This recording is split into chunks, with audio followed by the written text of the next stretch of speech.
Osibheka ibandla lakho uyabona selomile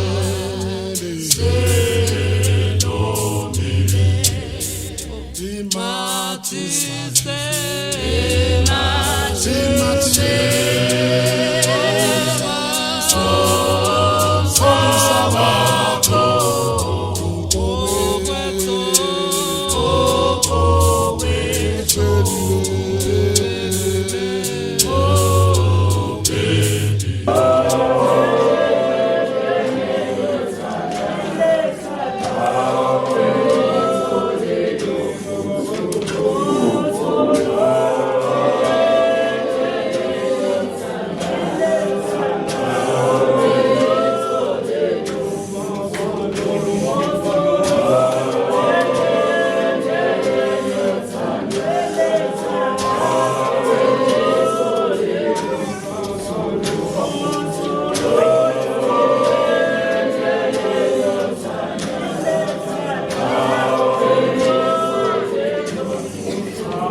uJehova uyabathanda abasanga sesiyoni kunazo zonke izinto zikaJakobe kodwa umsekayo ukukhulunywa ngawe umuzi kaNkulunkulu ngiyakuba la eBrahama neBhabhele kulabo abangaziyo yebo iFilistiya neThire kanye neKhushe azalelwa khona ngiyathiwa ngesiyoni lona lo wazalelwa khona Ophezu konke uyaqinisa mhla uJehova eloba izizwe uyakubala ukuthi lo wazalelwa khona abahubayo nabasinayo bathi imithombo yami yonke ikuye. Amen.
likaJesu Kristu wasinawo ngiyazwakala.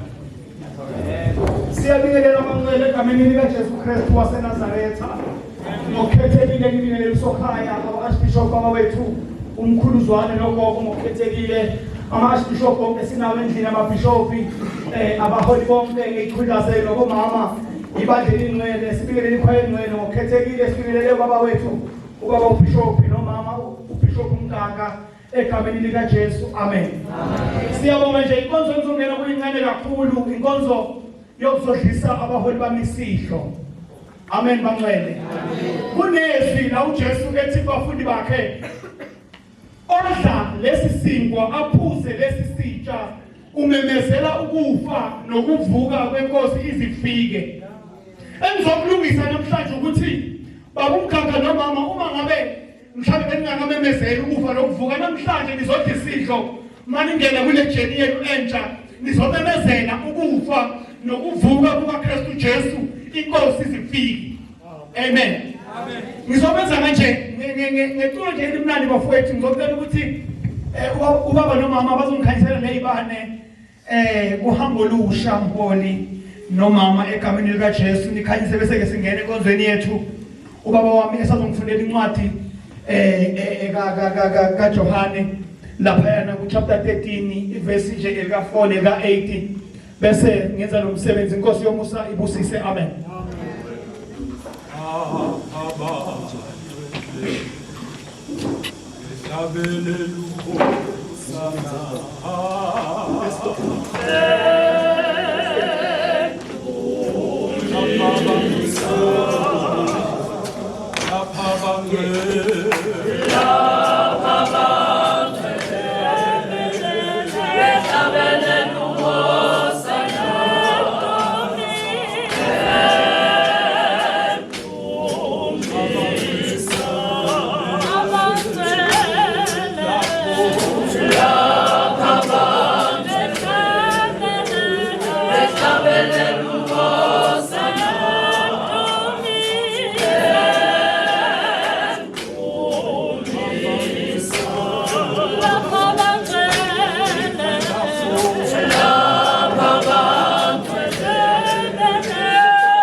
Emnyango akusezo ungena muntu uma ngabe khona ngaphandle basala intomba sekho ngena antisizathe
Haleluya. Salmonani enkonzweni yami.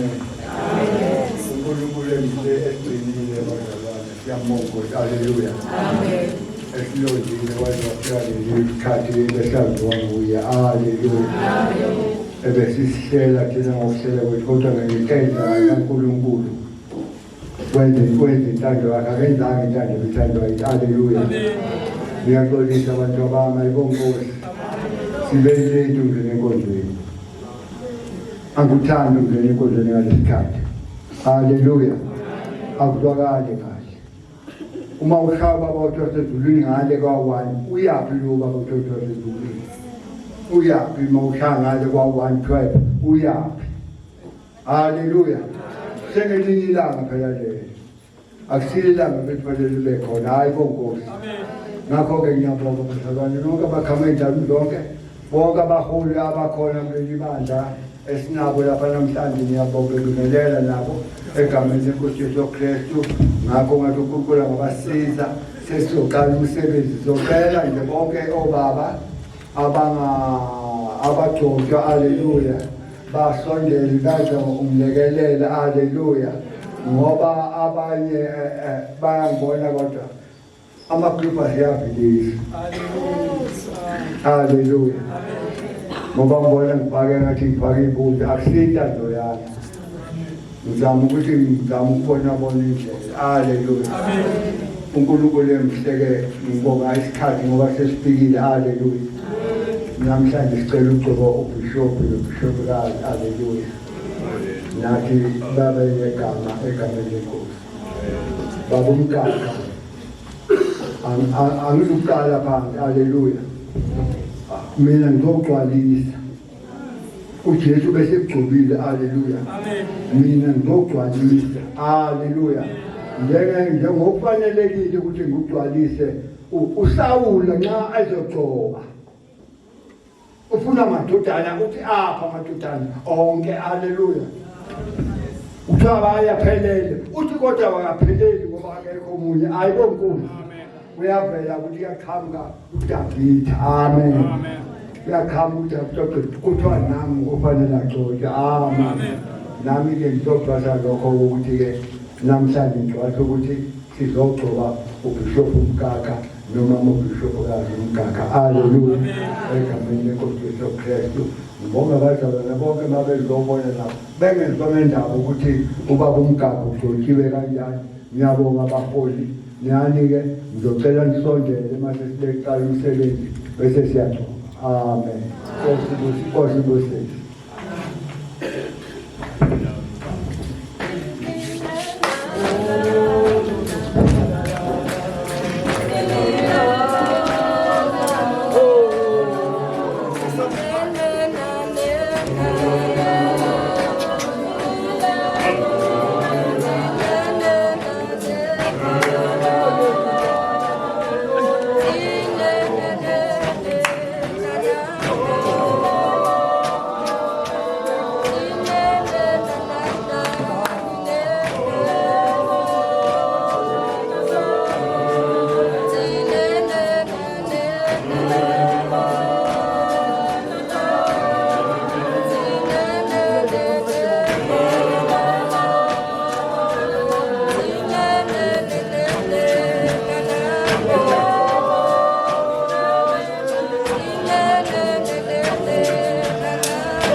Buka Matthew 18 verse 18 no 19. Ngiqinisile ngithi kini konke eniyakubopha emhlabeni koba kuboshiwe ezulwini, nakho konke eniyakukhulula emhlabeni kobe kukhululiwe ezulwini. Futhi ngiqinisile ngithi kini uma ababili kini emhlabeni bevumelana noma ngaluphi udaba abalucelayo bayakulwenzelwa ngubaba osezulwini. Amen. Amen.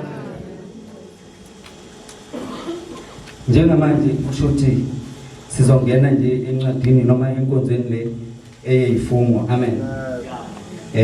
Sizongena nje masinyane enkonzweni eyifungo. Archbishop Ntuli, ngizokucela nawe mholi ukuthi usondele ngapha ngaphambili uma ngabe sizoqala lo msebenzi, noma uma ngabe uArchbishop uZwane ezoqala lo msebenzi. Ngizocela nawe usondele ngaseduzane Archbishop Ntuli ube ngaseduzane. Amen. Mina ngokuthunywa umkhulu noma ngokulekelela umkhulu ngizofunda nje njengamanje ngena kwinkonzo ekhethekile nedinga ukuthi mangabe sizoyiqala kungatholakali ukuthi kuba nesiphithiphithi lapha ya emnyango. Amen. Amen. Ngokuthunywa umkhulu kahle kahle mina njengoba ngifunda la ngifunda on behalf of umkhulu. Amen. uArchbishop Zwane, hayi ukuthi yimi mhlambe ose uArchbishop Zwane noma osegcoba. Amen. Kodwa nje mina ngiyizwi lakhe. Haleluya. Ukufunda. Amen. Declaration of Bishop.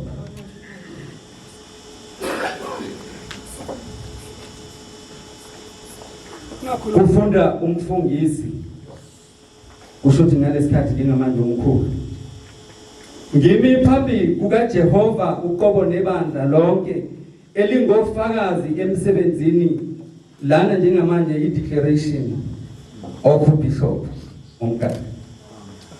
Amen. Ngimi phambi kukaJehova uqobo nebandla lonke elingofakazi emsebenzini esiuhlelelwe kuJehova wokunikezela umzalwane wethu umsebenzi ebandleni likaJehova azizuzela lona wase ezilobela lona ngegazi elaphalala esiphambanweni. Bazalwane, thina sonke singumsebenzi wezandla zikaJehova nokukhona buyinjongo yakhe. Ngakho ngimile phambi kwenu ukuba ngifungise umzalwane omi phambi kwami manje, ngithandaza ukuba uma ewamukela abe yisibusiso esilungileyo kuJehova kanye nebandla lonke. Ngiqolisa mhlawumbe only for today ukuthi ngizobiza abaholi bami amagama only for today. Ngizoxolisa kakhulu lokho, kodwa ngenza lokhu okumthetho. Amen. Mzwandile Mkakhe, ngiyakubuza phambi kukaJehova kanye nefulofakazi elikuhaqileyo namhlanje ngithi uyawuthatha noma uyawumukela lo msebenzi wokuba ngubishop ebandleni le injongo kaKristu Apostolic Church. Umbuzo lo.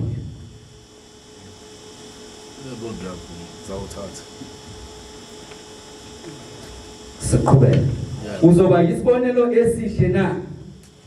Uzothanda umuzi wakho ngezikhathi zonke na? Uhloniphe ubuholi bonke. Uhambe ngomgomo nangomthetho sisekelo webandla lezikhathi zonke. Uzokwenza konke okusemandleni akho ukuba ubizo lwakho lufezeke futhi uthembeke kuJehova ngezikhathi zonke. Uzogcina zonke izimiso uJehova azimisileyo ebandleni lakhe na? Bishop Mkakhe. Yebo, ngiyavuma ukugcina konke. Amen. Funda mkhulu konke lokho kulandelana.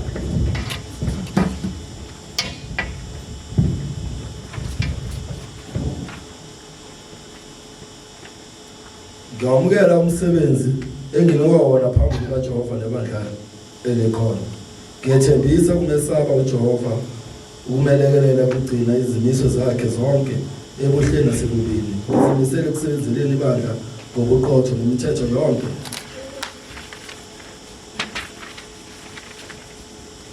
emisiwe. Ngiyacela Nkosi ingisize. Amen. Amen. Kancane izandla kodwa bengingajabula ngathi singayishaya ekugcineni. Izandla ngicela sishaye ekugcineni mangabe sesiqedile ngoba zasuke zisiphazamise. Ofungisayo umkhulu. Uqinisekisile ukuthi ubiziwe ngempela kule nkonzo ngokwentando yenkosi yethu uJesu Kristu kanye nemiyalo yebandla le injongo kaKristu Apostolic Church in Zion of South Africa, Bishop. Ngiqinisekiseleyo futhi ngizimisele ngomusa kaJehova. Ngabe uqinisekisile ukuthi imibhalo yonke engcwele iqukethwe yonke imfundiso edingekayo ekusindisweni okuphakade, futhi ngabe uzimisele ukufundisa abantu abazinikele ebuholini bakho imibhalo, ukungafundisi lutho okungadingeki nokungafanelekile esifundisweni sokuphakade. Ngaphandle kwalokho okholelwa kukho okuyinto okholelwa ukuthi iqinisekisile embhalweni. Bishop Mngadi athi ngiqinisekisile futhi ngizimisele ngomusa kaJehova.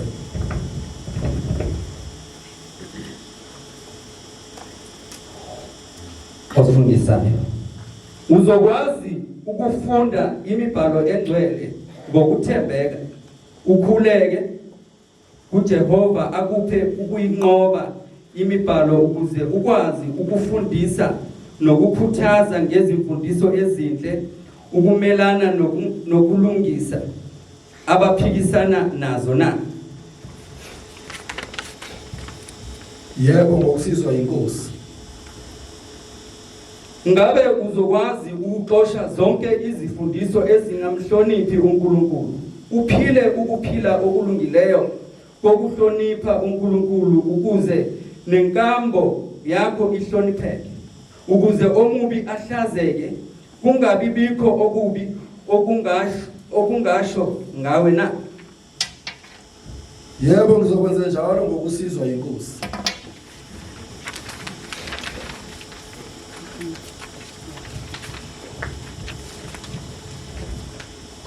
Ngabe uzokwazi okusemandleni akho ukugqugquzela ukuthula, ukuzwana nothando phakathi kwabo bonke abazalwane, uzolungisa futhi uqondise izigwegwe ngokwegunya lezwi likaNkulunkulu, ukungahleleki nokungalaleli kobuholi bakho. Yebo, ngizokwenza njalo ngokusizwa inkosi. Ngabe uzoba mnene futhi ube nesihe ngenxa kaKristu kubo bonke abantu abaswele nabadinga usizo. Yebo, ngizokwenza njalo ngokusizwa inkosi. Mzwandile Mngadi, umi phambi kukaJehova nomkakho kanye nofakazi abakuhaqileyo emsebenzini onikezwa wona wokuba ngubishop ebandleni leinjongo kaKristu. Ngiyabuza ngithi uzomkhulekela, umthobele, umseke umkakho na? Uzogwema ukuzigaxa ezindabeni zabantu nasekuhlebeni na? Mina Mzwandile Mgaga ngiqinisekisile futhi ngiyaqinisekisa phambi kukaJehova kanye nebandla lonke ukuthi ngeke ngimphoxe umkami, kepha ngizomeseka, ngimthande futhi ngimkhulekele ngezikhathi zonke. Ngicela inkosi ngisize. Ngicela mholi ungifundele na inkolo yabapostoli.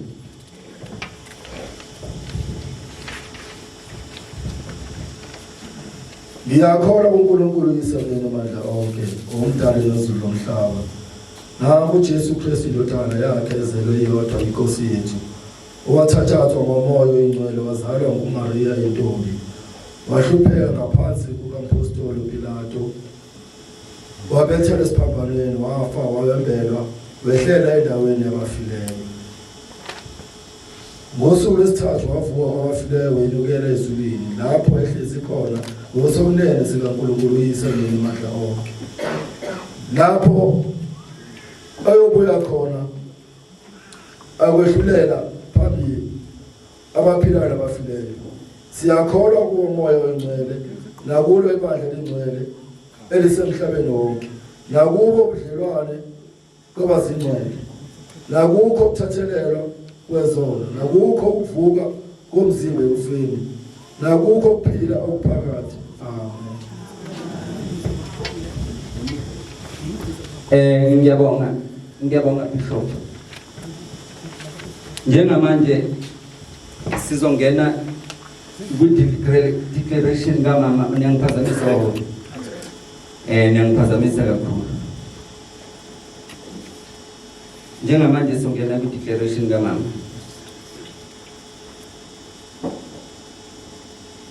Ufunda umfundisi nomelami lithe uba protein kodwa yizo izwi lakhe. Ngimi phambi kukaJehova uqobo nebandla lonke elingofakazi emsebenzini esiuhlelelwe uJehova wokunikezela umzalwane wethu emsebenzini ebandleni likaJesu azizuzela lona wase ezilobela lona ngegazi elaphalala esiphambanweni. Bazalwane, thina sonke singumsebenzi wezandla zikaJehova nobukhona bethu kuyinjongo yakhe. Ngakho ke ngimile phambi kwenu ukuba ngifungise umzalwane omi phambi kwami manje, ngithandaza ukuba uma ewamukela abe yisisebenzi esilungileyo kuJehova kanye nebandla lonke.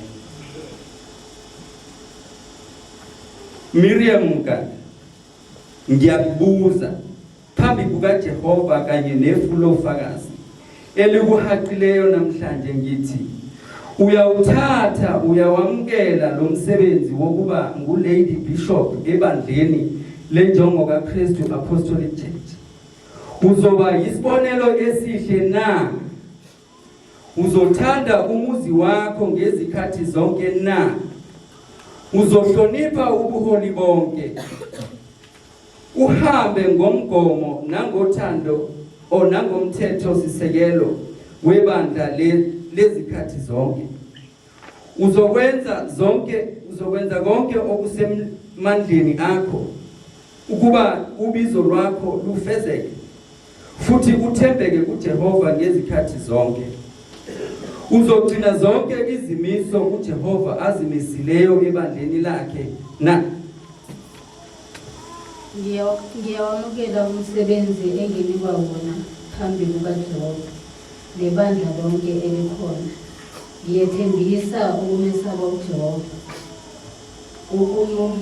ukumlalela nokugcina izimiso zakhe zonke ebuhleni nasebubini.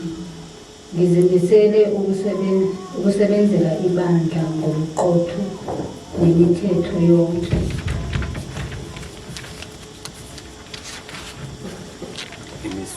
Emisiweyo. Ngicela inkosi imisiwe. Ofungisayo, uqinisekile ukuthi ubizwe ngempela kule nkonzo ngokwentando yenkosi yethu uJesu Kristu kanye nemiyalo yebandla leinjongo kaKristu Apostolic Church? Yebo, ngiqinisekile. Ngabe uqinisekile ukuthi imibhalo yonke engcwele iqukethe yonke imfundiso edingekayo ekusindisweni okuphakade, futhi ngabe uzimisele ukufundisa abantu abazinikele ebuholini bakho imibhalo, ukungafundisi lutho okungadingekile nokungafanele esifundisweni sokuphakade?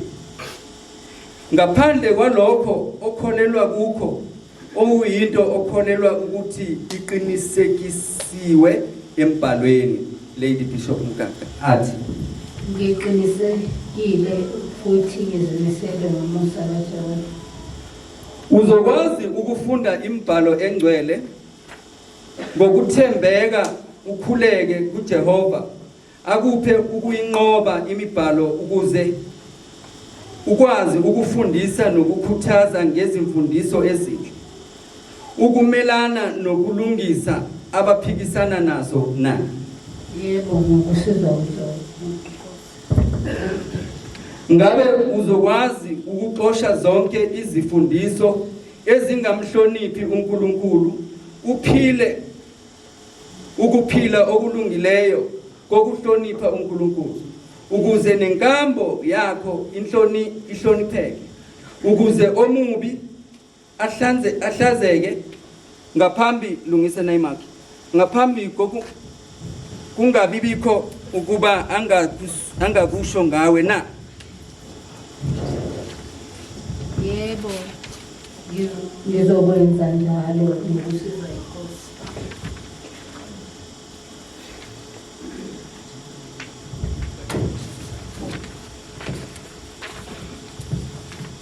Ngabe uzokwazi okusemandleni ngabe uzokwenza okusemandleni akho ukugqugquzela ukuthula ukuzwana nothando phakathi kwabo bonke abazalwane uzolungisa futhi uqondise izigwegwe ngokwegunya lezwi likaNkulunkulu ukungahleleki nokungalaleli kobuholi bakho. Yebo, ngizokwenza njalo ngokusiza inkosi.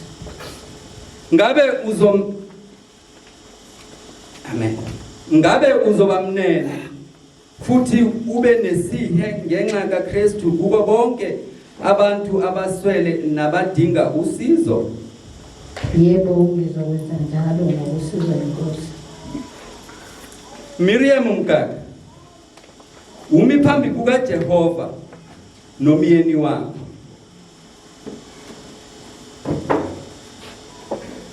kanye nofakazi abakuhaqileyo emsebenzini onikezwe wona wokuba uLady Bishop ebandleni leNjongo kaKristu Apostolic Church in Zion of South Africa. Ngiyakubuza ngithi uzomkhulekela umthobele umeseke umyeni wakho na uzogwema ukuzigaxa ezindabeni zabantu nasekuhlebeni na.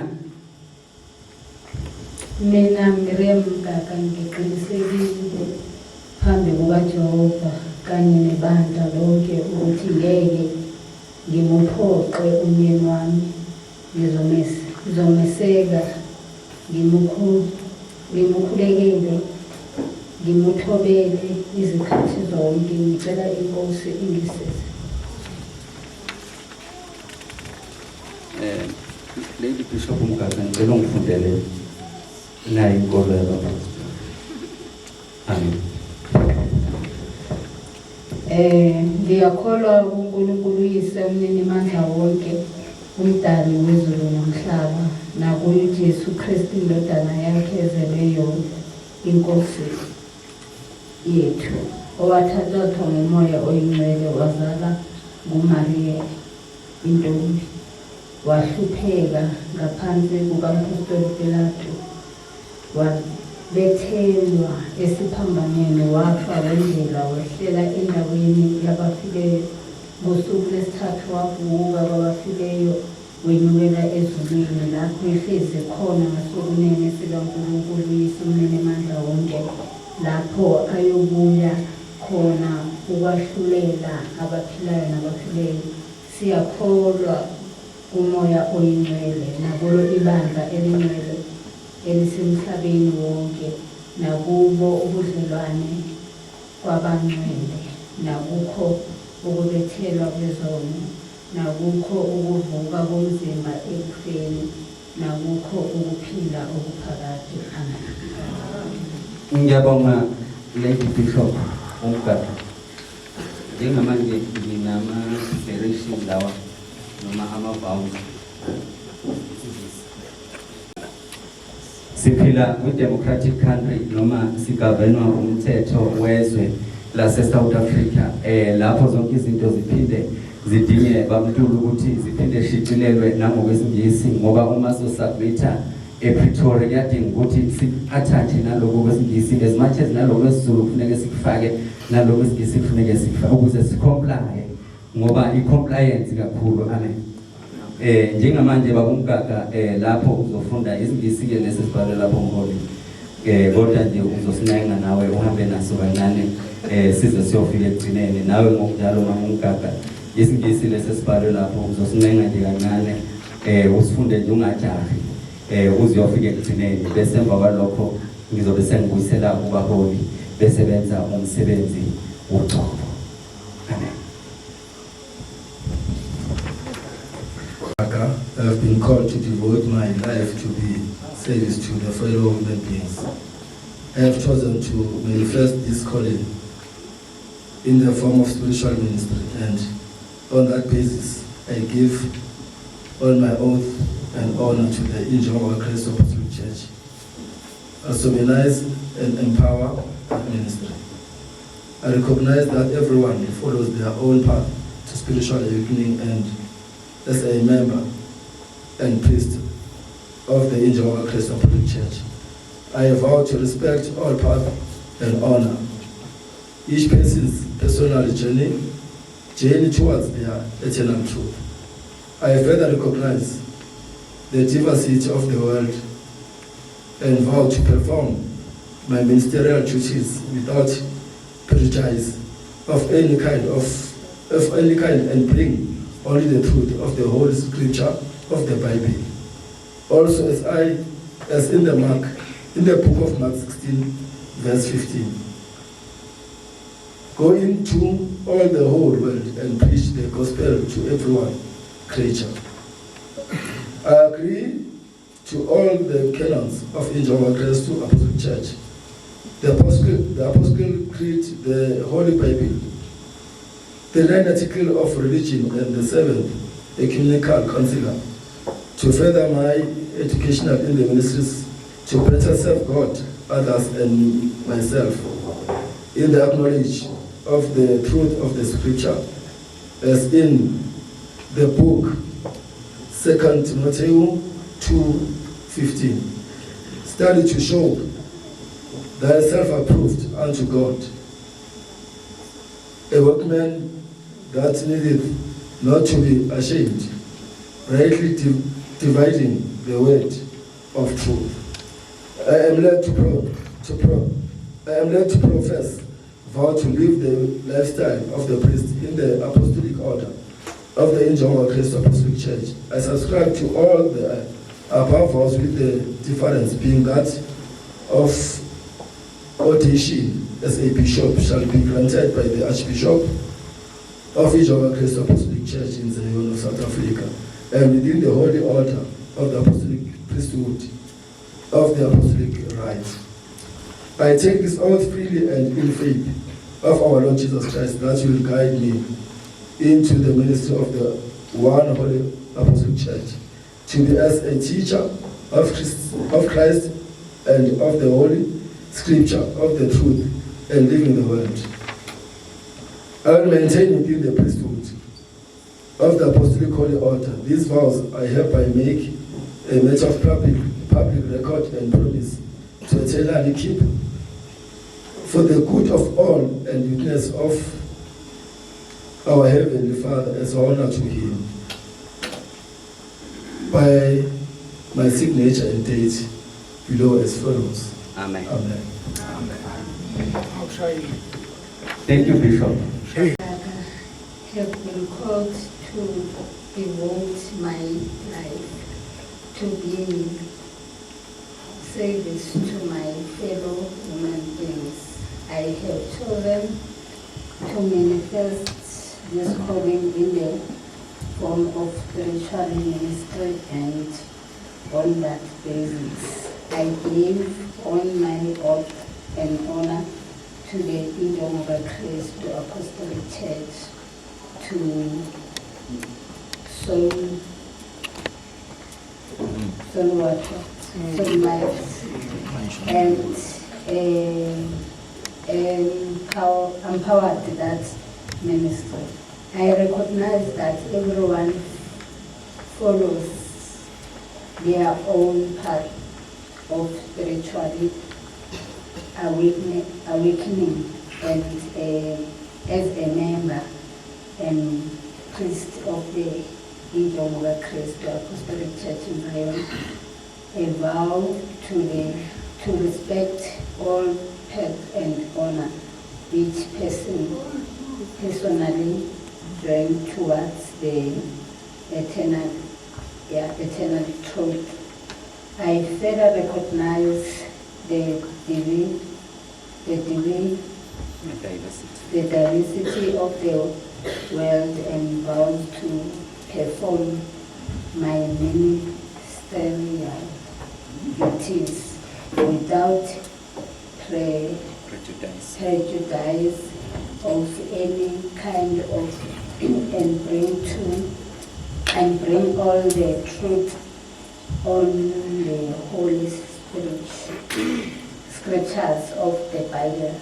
Also, as in Mark 16 verse 15, go into all the whole world and preach the gospel to every creature.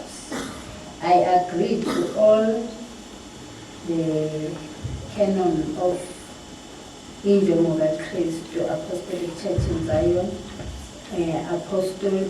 Apostolic Creed and Holy Bible, 39 article of the religion, and the 7th ecumenical council, to further my education in my ministry, to better safeguard others and myself in the knowledge of the truth of the Scriptures. He is in Timothy 2 verse 15. 2 Timothy 2 verse 15. Study to show the self-approve unto God as workmen that needed to be ashamed. Rightly dividing the word of truth. I am led to profess vows to life and lifestyle of Christ in the apostolic order to the Indomoga Christ Apostolic Church. I subscribe to all the above vows, with the difference being that my ordination as a bishop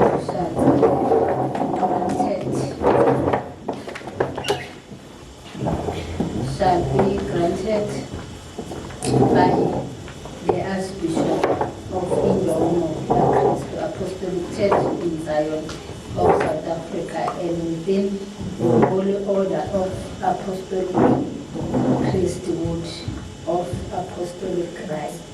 I take this oath freely and in faith of our Lord Jesus Christ, that will guide me in the ministry of the one holy apostolic church, to be as a teacher of Christ and of the Holy Scriptures of the truth and living word. I will maintain within a priesthood of the apostolic holy order. Those vows I hereby make a matter of public record, and promise to entertainly keep for the good of all and of all in witness of our Heavenly Father, and as honor to Him. by my signature and date below is my vote. Thank you very much, Lady Bishop Mkaka. Well said. Indeed. Siyabonga kakhulu. Now I'm handing over to Archbishop Zwane no Archbishop Duli. Ibona manje asebezo take over umsebenzi wogqoko lwamafutha. Ibona abazo take over.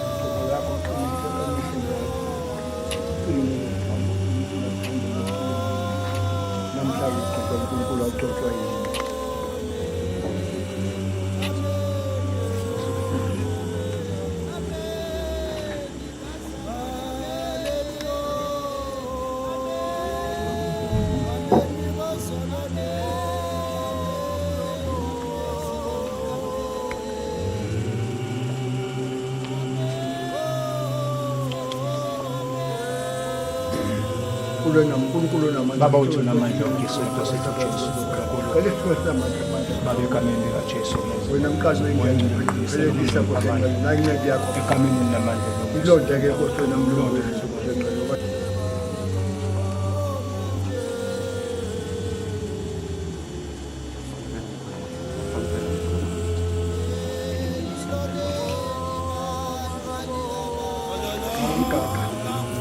Namhlanje yakuthoba egameni lenkosi Jesu Kristu. Uyahlala nawe phakathi. Bagcine egameni lenkosi.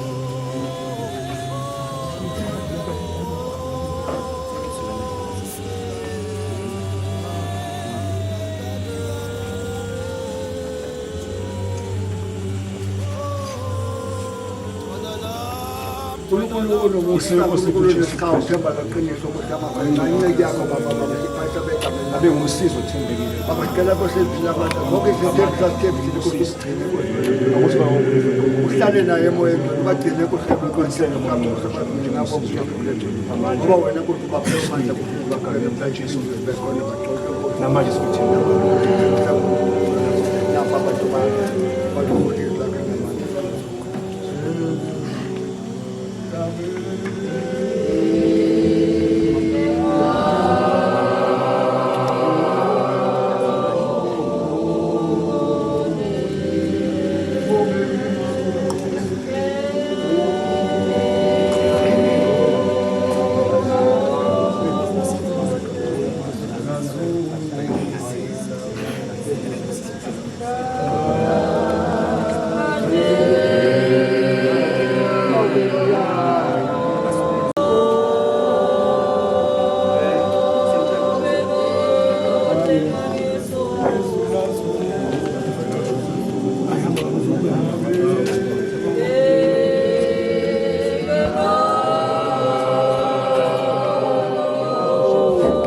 Sicela abaholi baphume nabaholi ngoba kuyiwa ngale bazobuya nabaholi. Amen. Bonke abaholi baphume nabaholi. Amen. Kanjalo nomama